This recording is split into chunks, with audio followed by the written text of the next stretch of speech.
the extent of your powers, little one. Now you will watch me draw upon the power of the universe to send that child into the netherworld. Now place it on the altar.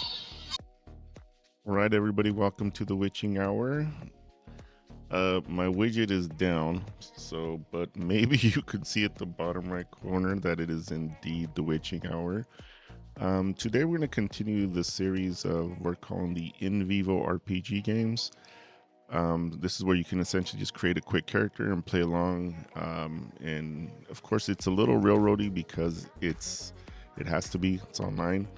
But you place your PC through a series of tests. There is some little bit of combat, but a lot of this you got to play out yourself. And that's it. So today we're gonna start. It has been several hundred years since the fall of civilization, and this is the Dark Ages, and all the cities have been overrun by lush and wildlife and monsters. Small cities, small towns have protected themselves in small barricaded areas where they build their own cement walls or stone walls or wood made out of wood. But that's where all people reside now. And those who dare to find the knowledge and the magic that's out there, they leave these towns and they explore these ancient cities, these fallen civilizations, in search for knowledge, treasure, so they too can become powerful or retire. And you need to decide what your character's motives are. So before we get started, obviously, we have to create the character, and I've talked about this in the past. In case this is your first time trying this, there's a website called fastcharactercreator.com where you can go and essentially create a character within moments, less than a minute, I would say. The game is going to be primarily played using Shadowdark mechanics. Now, don't be freaked out if you haven't heard of Shadowdark. It's basically Dungeons and Dragons. It's a mix between 1st edition and 5th edition. And so let me pull up this website really quick. Apologies, I thought I had it all going here. Actually, I do. It's just my computer's a little laggy, but I'm going to pull this over. Here's fastcharactercreator.com. So you can see here that if you go to fastcharactercreator.com, it shows up a list of different types of characters you can make. If you want to create the fastest character, you want to create a BX character. So you would just click on that. You can also do this with your cell phone. So if you're playing along, you have you're not at your desk or anything like that, you're on your phone. This website works on your phone. I previously shown that on another video, one of the first ones. I believe in a little bit on the second one. So here what we're looking at is some of the basic classes. These are old school classes. Now for this adventure, we're going to play like a legit role-playing game. I'm not going to tell you what this scenario is going to be. You see a little bit of the map back there. So that kind of gives you a hint of what this could be about. So you're going to have to make just a decision. What kind of character do I want to make? So for BX, they're very simplified characters. The thief, the fighter is the fighting class. There's really no other. The elf has a little bit of fighting ability as well as casting a little bit of magic. The dwarf is very much more like a fighter class. The cleric is exactly what you think it is. It's a cleric, could get rid of some undead, could do a little bit of healing. And then we got our magic user, which is essentially a wizard for most purposes here. And the halfling and the thief are both what you might call your rogue or stealthy class. So you can pick either of those.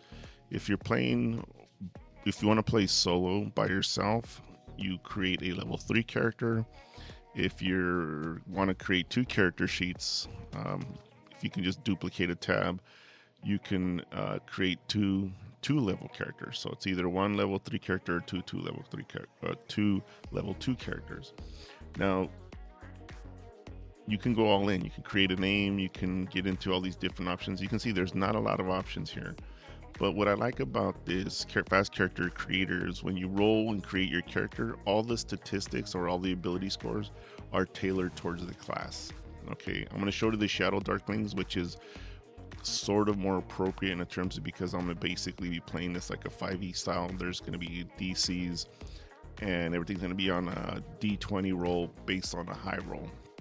But here, looking at the BX character, if I just choose level 2, actually I'm going solo, and I'm just gonna just choose cleric. Right, this has nothing to do with what's gonna happen today, but I'm gonna choose the very first option.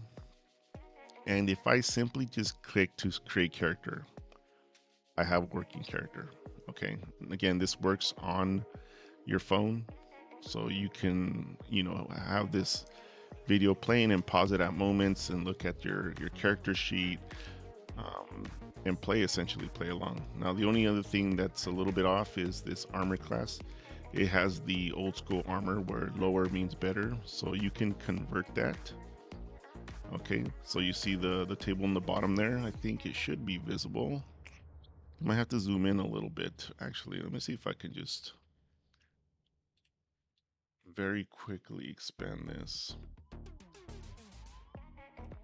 So I'm looking down this way because I have a friend who moved out of town, gave me, he had to give it to me, give me a huge TV, and I decided to turn it into a monitor. And that's kind of what I've been using lately. So let me pick this again. So here we're looking at armor class of 5. Find this normal man here, go to armor class of 5 right here on the top, and it tells you an armor class of 5 is actually an armor class of 15. Okay, we're also going to be using stats modifiers or ability modifiers from Shadowdark. So you can see here what the values are on the right. If you can even screenshot this actually and crop it and narrow it down so you can look at it at all times. So you might want to do that right now, or if you have a pencil on you, go ahead and put the bonus modifiers on the side of these different attributes, right? So again, this chose a fighter. Unfortunately, I'm a little disappointed because, oh no, this is a cleric, so this makes sense. So the highest score is going to be wisdom. Now, if you're unhappy with what the generator is, go back, recreate another one, okay? It'll give you different statistics, but in general, you can see it's a cleric. It's going to increase the ability scores where it's supposed to. Now, the next thing I want to show you is Shadowdarklings. This one's a little more relevant because, like I said, it's more like a Shadowdark crawl. But the issue is that it kind of randomly gives you ability scores. Okay, so even if you create a fighter or a wizard, it can give you the opposite scores that you need, which is really frustrating. So here's an example that I created just recently, very recently. I wanted to create a fighter. Clearly you need either high strength or dexterity. And what does this thing do? Look, strength, dexterity are 9 and 10. And my highest score is in wisdom and charisma. So it gives you an idea how this Shadowdarkly can be a little annoying. So here, let me refresh this real quick to kind of show you from scratch. You can go to shadowdarklings.net. It's in the description, so you can just go look. And we're going to count the different scrolls, all the new material to create these characters. And generation method is random, best fit. At least you would think it's best fit. You can do mixed or full random. If you have the time, like if you want to pause this video real quick, you can go through it and completely generate your character. Now, I haven't played with this enough where I don't think you can re-roll your stats, which sucks. But if you go through it, you should be able to do some re-rolls if you generate your random character. So let me just do it. Remember, fastcharacter.com, you just hit the button and it tries to give you the best ability scores for the class order you chose. Here it could be random, but let's click it. It gave me a male priest, right? So I made it random. Now, the good thing about this, at least this is actually a pretty good generator. We saw previously for the fighter, it wasn't. 16 wisdom, we got a hit, right? So this is pretty good. If you wanted to, though, you can change the race by scroll down. It'll adjust it. It lets you know which ones you want to choose. It'll give you an ancestry option. Here's the spells. Okay.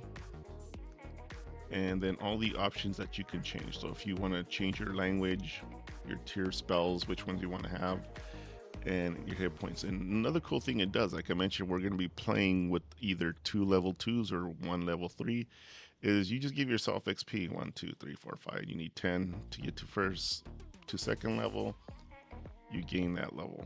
But we want to make a level 3, so now we need 20 XP, right? So I'm just going to 1, 2, 3, 4, 5, 6, 7, blah, blah, blah. Give myself 20 XP, gain to level 3, and now you go back and you can see all the things that you need to modify for, right? So I'm going back, but actually it's going forward. So let's go down here. Now I gain 2 levels, so I get a roll for hit points. Did it there. I'm also gaining more pre-spells. I can choose them, right? So I want to be able to cure myself probably. And I'm going to roll for hit points again. So now I got 16 hit points. And I'm going to give myself another talent. So I +2 to stats or choose a talent. So it randomly did the roll on the talents table. And I'm just going to add +2 to stats. I want more wisdom. Constitution in some ways is useless unless people are casting a spell on you. And you know what? I don't know. This is a tough one. Because I'm way too far from anything here to, let's see, I can get rid of my -1 for strength, so I'm going to go do that. And then abilities gained, more. We want to do a smite. I like to always have somewhat of an offensive cleric. When I've made them in the past, they're healers, but then I always include some attacks. Like you got to be able to protect yourself, man. It's not like the old days. But then you can, change your name, you can change your alignment, mess with the deities if you want. But let's say you're happy with what you've chosen, which is right now, this is actually a pretty decent priest. So what you do, this is really nice. You hit PDF,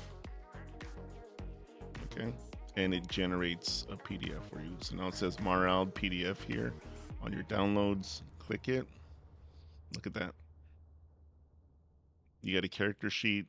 This one happened, like I said, to generate the ability scores or stats in the favor of your character. It's all here. In addition, it lists all your skills. And what's really nice is the very next page has the spells and their effects and how they work, right? So this is really nice. So again, if you have a little bit of extra time, you can go to Shadowdark, literally create a PDF of a character, choose some of the options. You might have to redo it a couple times to get the proper stats, but then you can level up and generate a character. So yeah, oops. Let us begin. So you are a hero and you're traveling into the small town known as Hamlet. It's a small town, has all the essential needs. It's actually at the very outskirts of what you would call civilization in your time, because all the major cities have collapsed. There's some other cities that are thriving a little bit better based on location and ecology, but this little town is pushing towards the frontier, towards the collapsed civilizations. And you, curious, have traveled to this town from your area. So you kind of think about why your character is traveling to the frontier, to the age of the current civilization, which is very much in the dark ages. You approach this town, you come in. I actually have a copy of it, but I'm just, this is the problem with the Witching Hour. You approach the town, you go in, it has all the things, all the amenities you need. It has a tavern with a bar, of course, and tailors, somebody who sells herbs and various spell components, because this is where all heroes essentially end up eventually before they travel out further into the frontier. And so you come here, there's people walking around. The town folks themselves are gritty because they're at the edge of the known civilization. They are a little bit tougher than normal. If you go to donfranco3games.com, there is a PDF there that shows the hamlet. The town is literally called World's End Hamlet, so it's kind of nice. I will update it soon, and I will add. It has a bunch. I've already created it. I just haven't uploaded it. It has a bunch of NPCs that you could use, and so you're there. And while you're there, walking around, tasting some of the local foods, some of those strange new meats that they tend to harvest from the nearby wildlife and monsters, even. And like I said, they also have sometimes various spell components and ingredients, because this is where people go to travel outward to bring things back, make money, create trade, and if you're lucky, retire as a hero. So your time there, all of a sudden you start hearing some screaming, "Look out! Watch out!" And as you're immediately preparing yourself out for combat, you're looking around and you see something winged in the sky. Now it's kind of partly cloudy. I should say it's very cloudy. The clouds are very low, but you see a winged beast flying from side to side, across here and there. And all of a sudden it swoops down at a relatively far distance from you. And as it's swooping down, you hear someone yell out the name, "Terran, get out of there!" And from the very, very far distance, not far enough what you could reach or hit, I would say somewhere in the 500 to 600 range, you can see this beast come down, disappear in the horizon from the houses and the various things. And then as it goes back up, now you can see within its arms, it's grasping what appears to be a small child. And then it continues to fly away. Upon you going over there and seeing what has happened, these town folks are frantic. There's one man saying, my son Terran, someone please help us. Is there anyone?" And you can see there are some local heroes, but they look like this is a gritty town. They look like they got better things to do. And in some cases you hear even a man whisper, "It's what you get for leaving your son out like that. You should know better than that." And so you decide to take it upon yourself to try to rescue this child. You talk to the man. He says, "Look, we think we know where he is." And he points to the direction in the horizon where you see where this beast went. He goes, "He's attacked, not always, but from time to time, and this is the second child. But no one is ever long enough to stick around to care." He goes, "But if you can help me, I will give you a reward. Please help me."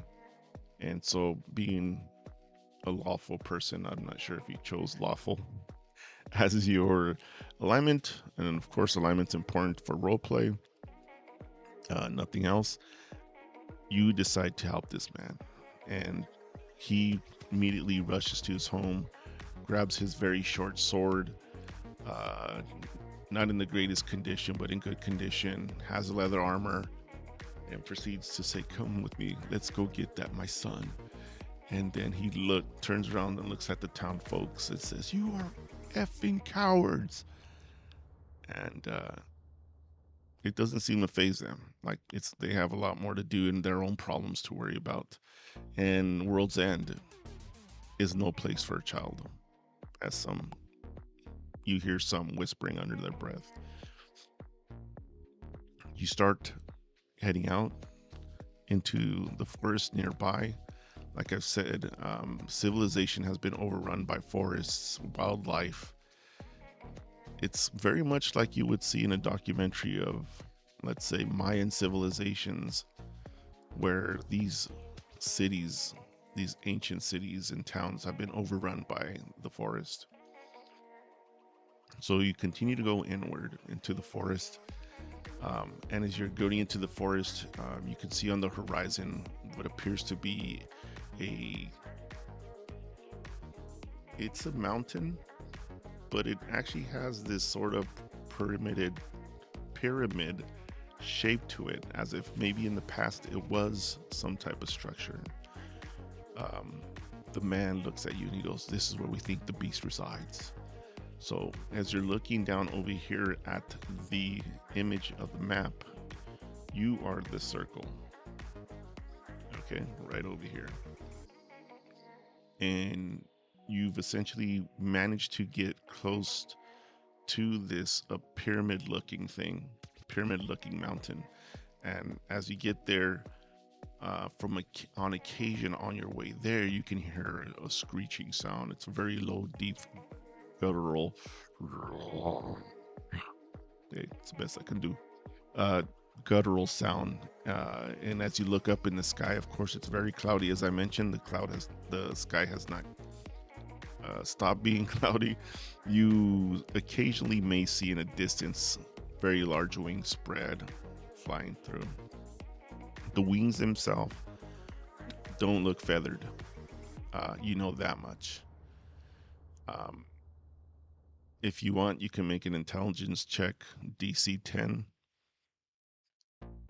If you get it correct, then you know that the wings have a bat-like appearance.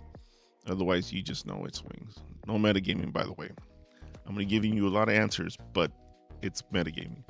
So try to remember your character wins and options.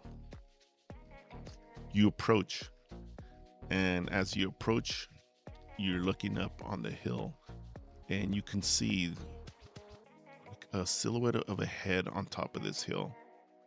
And you notice that the sun is sort of pushing towards sunset, right? So it's maybe around 5 o'clock in the evening, and so the sun is sort of in your way. I want you to make an intelligence check, another DC 10, and this is for strategic purposes. Now, if you succeed, remember, keep track of these things. If you succeed, then you realize that if you circle around this mountain and have the sun in your backdrop, it could potentially help you against this beast monster on top. Elixir break.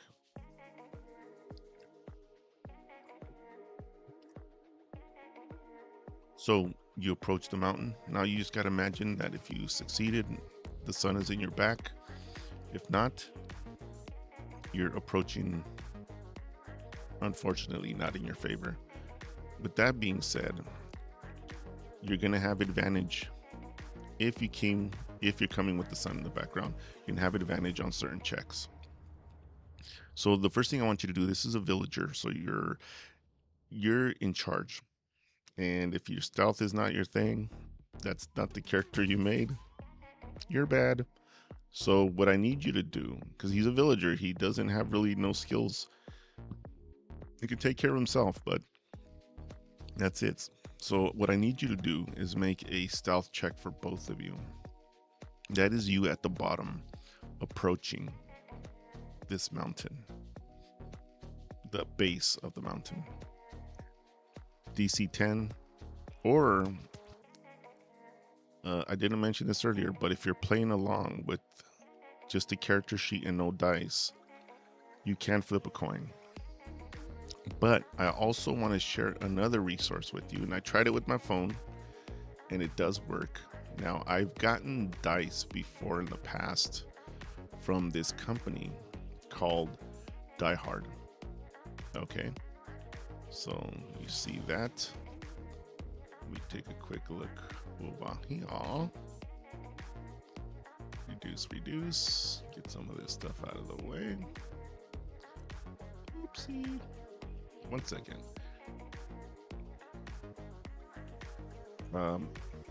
Yes, 1 second. I just I'm struggling here, sir.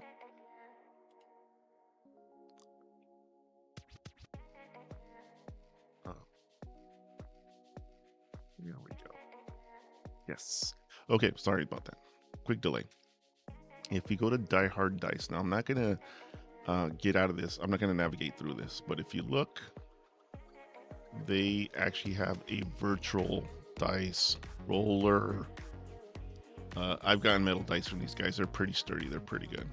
And, you know, they've gotten a little bit cheaper over time just because everything does. Now, take a look at this. On your phone, it's a little harder to see, so I'll give you that much unless you got a really nice phone. Maybe you can zoom in on this. As soon as the page uploads, you got to wait for it to upload. Then this exact window will appear. There's a sweeping here, a broom with the sweeps. It gets rid of the dice. Now you can choose any one of these dice, and in our case, we're going to use a D20. So I want you to make a stealth check, dexterity check, either one, depending on which character sheet you have. Click it.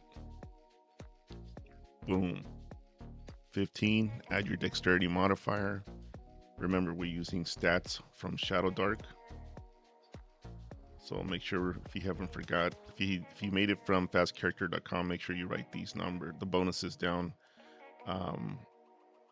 next to your character sheet. So there we go. And you can get rid of it. And if you have advantage, which means you roll 2 d20s and you take the highest, or disadvantage, 2 d20s and take the lowest. Click. Click. Now you can roll with advantage or disadvantage. Sweep away. If you're gonna roll your damage, again, same thing. 3d6, you click it 3 times. And you get 3d. That's a little laggy, but there's the other one. There we go. Now you have a total of 6 points of damage. So it'll roll 3 dice for you. All right, so this is a really nice virtual option, right? So if you're playing on your phone, or anytime you're out with friends, or you just forgot your dice, I recommend going to dieharddice.com/pages/dice roller. If you search it on Google, it still should come up, but it's there. Okay, like I said, they have really nice dice. Like all metal dice, they're more pricier than plastic dice. That's just something to think about. So I'm gonna go ahead and get this out of the way.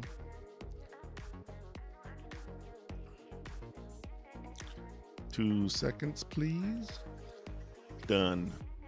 Okay, so I want you to make a stealth check, right? We're trying to sneak up to this mountain that looks like maybe it was covered by lush weather. A pyramid covered by lush weather, dirt, over time. It's been several hundred years since the fall of civilization. Okay. Now, if you have the sun behind you, you get the advantage on your stealth check. For now,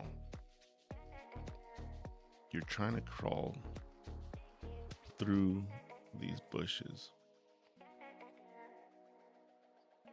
What was your stealth check? Did you succeed DC 10? If the answer is yes, then you are able to move up this mountain. Hide behind these bushes. Now this circle, of course, is representing you and the villager. Now this kind of gives you a better idea of what we're looking at here. Now, could it have been an old pyramid that's been weathered? You're not sure, but you can see it has depth to it. You continue to move through here, and the first dexterity check if you succeed, gets you all the way here undetected. Okay, now if you failed, as you're walking, this is if you failed, as you're walking here, you hear a super high growl. loud growl. So something has spotted you if you failed your dex roll. Now I need you to make another dexterity check because you're basically going to climb up this vines to get to the next level. So go ahead and do that. DC 10, flip a coin. Now, as you're climbing up this, if you failed your dexterity roll, your stealth check, your previous stealth check, out of nowhere, you can see this winged beast with a furry head and a face swooping down towards you, coming right at you. The only good image I could find was the one of it standing on top of the hill, so I'm going to show you that one. You see this coming down right at you. What is it? If you didn't know, you know now. It's a manticore. Swoops down, tries to attack you. Okay. Now, if you failed your dexterity, your stealth check, your previous one, so you're climbing up this thing. If you fail your DC 10 to get up this, it's taking you a longer time. So you're going to be 2 attempts on attacks against you from the manticore. If you succeeded your dexterity roll to climb up this, there's only going to take 1 attack. You're moving swiftly up this wall, and the villager's next to you. Okay, so you're going up this wall, comes in. If you failed your dexterity roll, it's going to take 2 attacks to you, and I might as well make it random. We're here together. I don't deserve to just give you damage, I think, so I'm going to roll 2 attacks. 1 attack if, remember, this is if you failed your stealth check initially. You've been spotted, and now if you failed your dexterity climb wall, you're going to get attacked twice. So I'm going to take 2 rolls, whatever your armor class is. First attack, 13. Does that hit? And actually, this manticore has a plus. God, sorry about that. This is what it's like playing D&D in real life, anyways. DM's looking up bonuses. So it says a rend is +6, which is a little high. But we're gonna give it a +6 to the roll. All right. But we're going to call this a claw attack, and we're going to do half damage because this appears to be a little excessive. So maybe once you're standing, it does a mauling attack, which we'll call the rend. That's going to do a lot of damage. This swoop and claw attack does 1d6 damage, or 1 point of damage if you're playing along in your, impromptu character sheet in your mind. Or you have no dice, so you take 1 point of damage, and you have a total of 15 points of damage, 15 hit points. First attack, if you're scaling that wall slow, Kung Pao chicken, it doesn't matter, it misses. Okay. Now your character, once it passes there, gets up the wall, took 2 attacks. You attempt to, if you're still stealthing, I need you to make another stealth check, right? Because you've sort of exposed yourself coming up this hill. I want you to make another stealth check. Not only in this image here, this ridge is not that high, so you don't need to make a dexterity check to go up it. But what I do want you to do is make another stealth check to get up here. Now, if you chose a halfling and you have the invisibility, I should say that now, and you used invisibility for 3 rounds, we will say that you've been invisible up to this point. Okay, so you don't even need to make a stealth check to get into these bushes. You're essentially stealth. This will be the last time you're stealth, though.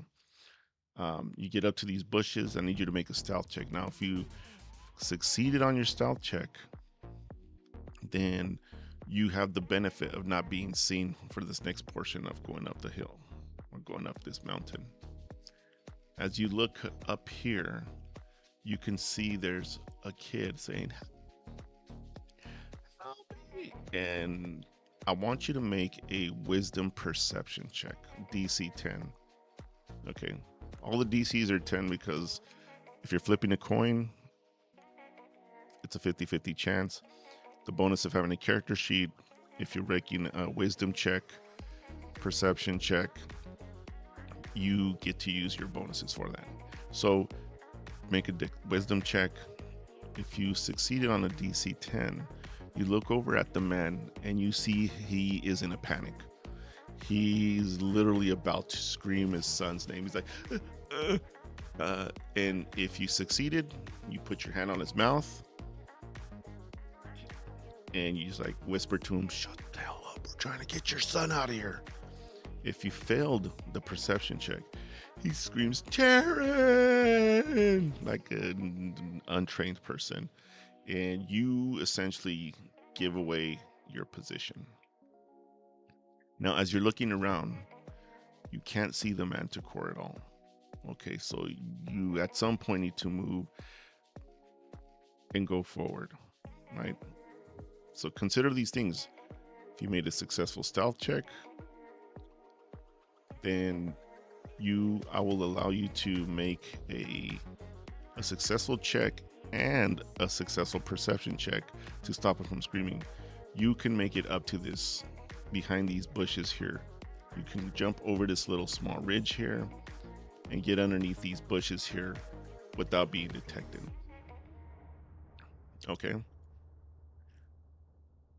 But if you were detected, if your stealth check is horrible and your perception check was a fail, another attack comes at you, unfortunately. So I'm gonna throw this here.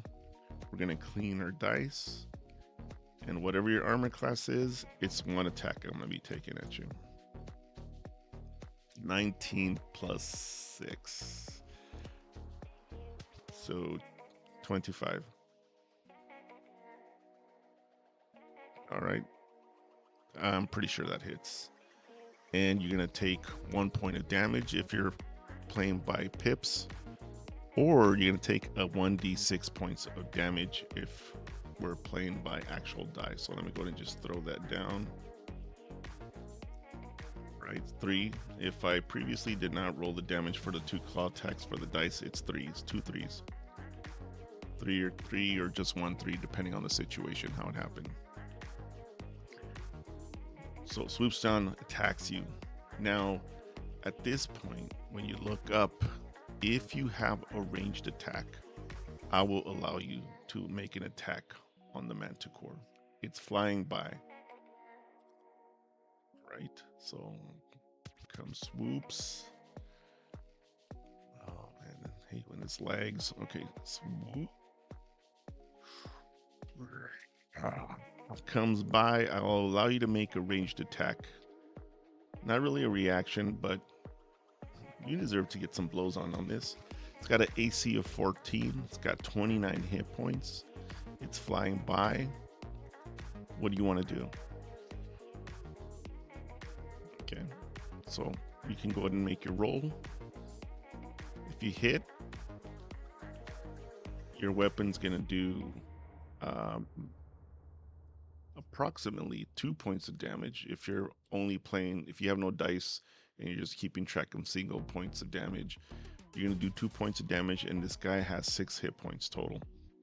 Okay, or you roll your longbow, which will do 1d8 damage, so less likelihood of it getting closer to 10 points of damage.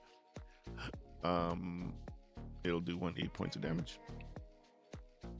Okay, now the villager himself doesn't have anything to attack with, so he's just like, oh. Now after it sweeps by and you take an attack at it, it takes a hit damage or it takes no damage. You proceed to tell the man, I'm gonna cover you while you get your boy.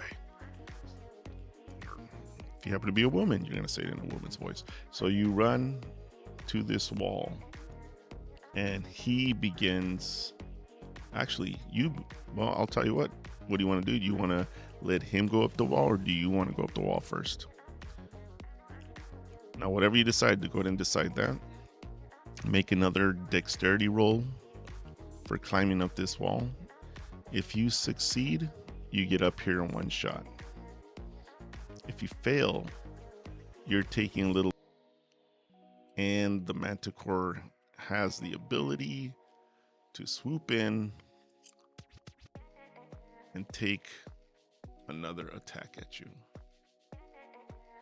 Again, if you're playing with the coin, it's a 50-50 chance. If you're playing with, oh my god, this thing. I'm trying to bring it back over there, but it's not moving. Apologies. You're gonna have to trust me. I'm having a hard time moving this to the other side for some reason. My computer's burning some memory. I don't know why it's doing this. See, just disappeared. I had it over there. Now it disappeared. I'm not even sure where it is. Here it is. Come on, baby. Work with me.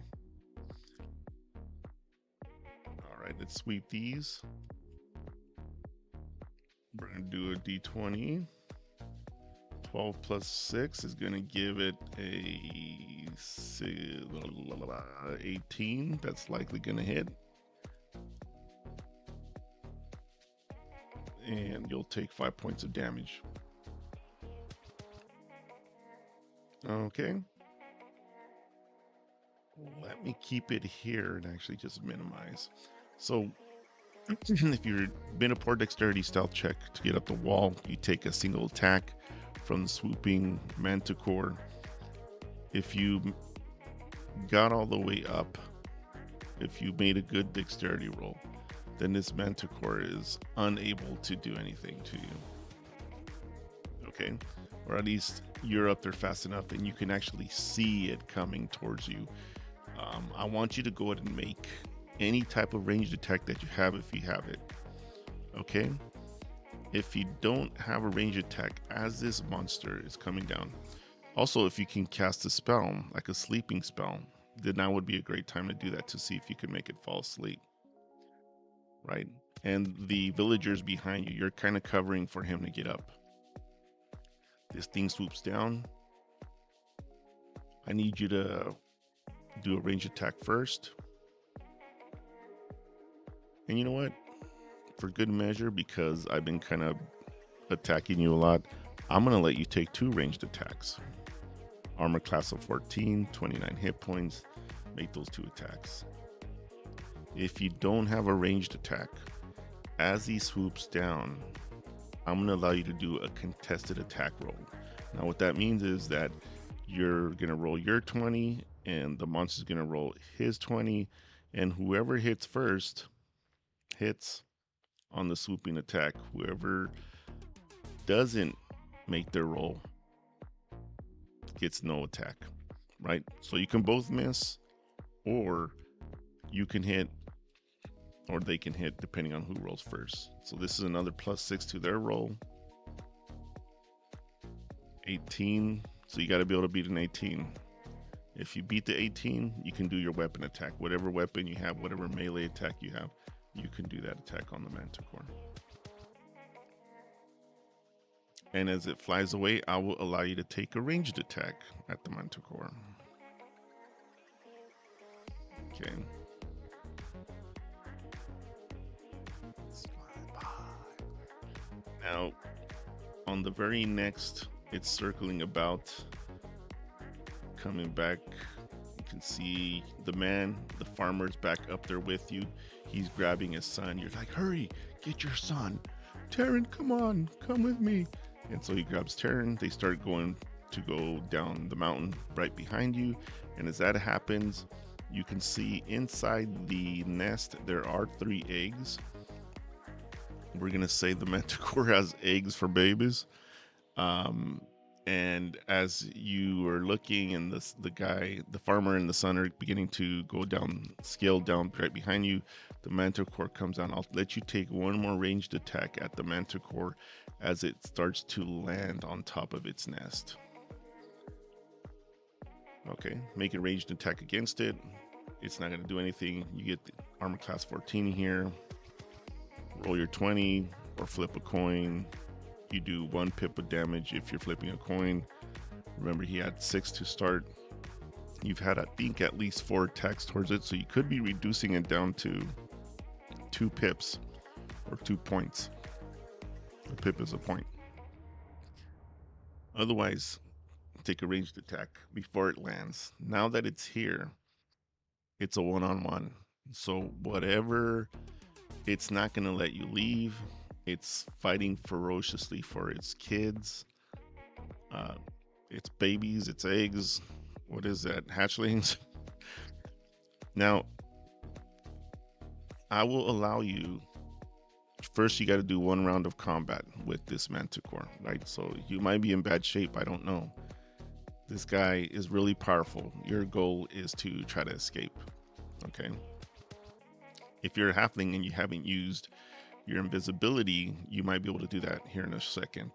So I want you to do 1 round of attack. I want you to attack it first with your melee weapon. I'm going to give you a little bit of an advantage there in case you just need a final blow. So go ahead and roll that. Armor class 14. Land it, don't land it. And then it's going to take an attack on you.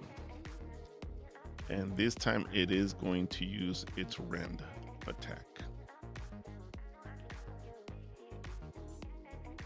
Let me sweep. Roll my 20. Plus 6. 18 again. Hey, I'm rolling well. Sorry. The dice gonna do what the dice gonna do. So if you took the damage, it's literally either 2 pips of damage or roll the 2d6 points of damage for the rend, which I rather prefer the mauling attack. I hate the name rend. 8 points of damage otherwise, or 2 pips of damage.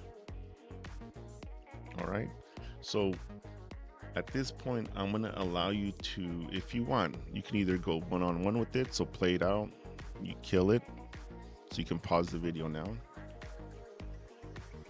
and go ahead and just do, pause the video. You can see there's the stats. Go ahead and go to town on it. It has 2 attacks, right? So that's another thing to think about. Unless you're using the 2-point action combat system that I created for these OSR games, located at Don Franco 3 Games. Elixir, under the RPG Boons tab, you can get the rules for the 2-point action point system. 2-point action point system. You can take 2 attacks in that system. Otherwise, you're stuck with 1 attack while the manticore takes 2 attacks at you. Okay. And actually, it takes 2 attacks at you. That's all it can do. 2 attacks and a move. So you either fight it to the death here, or you can try to see if I will allow you to take an attack to one of the eggs. Now, if you sweep and you're showing the manticore that you want to attack the eggs, you can sweep attack the eggs. It'll freak it out. So go ahead and just make an attack roll. If you hit a DC of 10, then you actually hit one of the eggs, crack it, and the manticore backs up and tries to protect the eggs. And this will allow you to escape. I will allow you to scale down the mountain with the farmer and his son Taryn, the boy, and escape. If not, you have to so go ahead and do that. If that attack failed, then you're still stuck combating here. Okay, you'll need to take 1 more round of attack. So he attacks you, you attack the manticore. Now, I would allow you to make a quick dexterity check, a DC of 10. That if you want, as you're turning around, you can see that the farmer and Taryn, the boy, are halfway down the mountain. They're somewhere below over here, already back to these bushes. They're trying to make a run for it. I would allow you, it's up to you. You can stay for one more round of combat if you think you'll survive it, or you can make a dexterity check, jump down, and safely land and get away from the manticore. Okay, now remember, if you freaked it out by hitting one of its eggs, it's going to actually stay put and you'll be able to escape. However, if you didn't do that and you're trying to make a run for it, it's going to take a swiping attack at you. This one will only do 1d6 damage, but it's going to swipe claws at you as you go away. Yeah, I know. The rules are weird here. It's not an opportunity attack. You made the move of dexterity. If it's a successful one, you avoid it. If you failed your dexterity roll to jump down, it takes an attack at you. 14 on the roll and 2 points of damage if you failed your dexterity roll. Now, if you fail your dexterity roll, you still make it down. I might have misspoken, but if you made the dexterity roll, you still come down, but you're able to get away from the manticore without it sweeping an attack at you. You were fast enough, essentially. You were more agile enough. Now, at this point, I would say you can jump down. You start heading down. The manticore, I like to leave things random, and I do this a lot in my games. I don't want to decide whether or not the manticore will come after you one time. So I will let you get down as you, the farmer, and Taryn, the boy, are going down this. I'm going to say the manticore is going to make one final decision. Do I want to make a sweeping attack at this guy? Go do one final attack because he needs to feed his babies and himself. So if I roll high, the manticore decides to let you escape. If I roll low, then it comes down to take a swooping attack at you. I rolled low. So as you are heading down, you take a look back at the manticore. It's standing on top of its hill. It slowly leaps off and goes for a swooping attack. And here we go. Now, these attacks are kind of easy, right? These are only the 1d6s. And actually, you know what's nice about this? I didn't show you here. I can actually grab the 20 and roll it. So he took rolled a 15 plus 6, sweeping attack, 21 to the roll, 1 pip of damage, or a d6.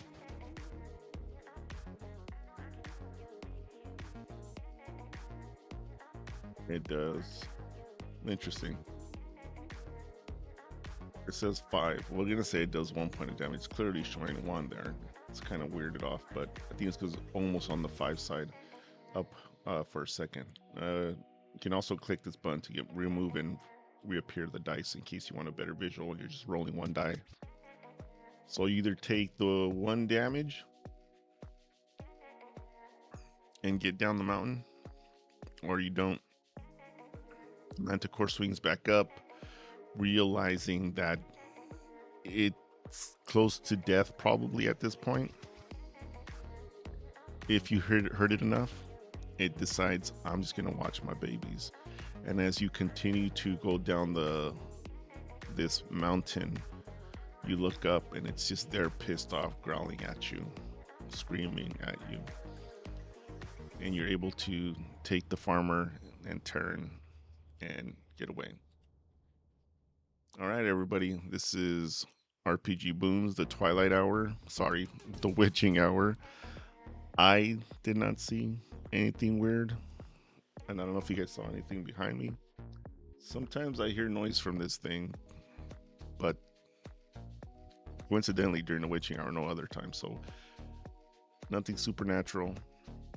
This is RPG Booms, where we talk about everything RPG and how everything is RP. This is the in vivo RPG gameplay play along. Thank you for stopping by. See you next time.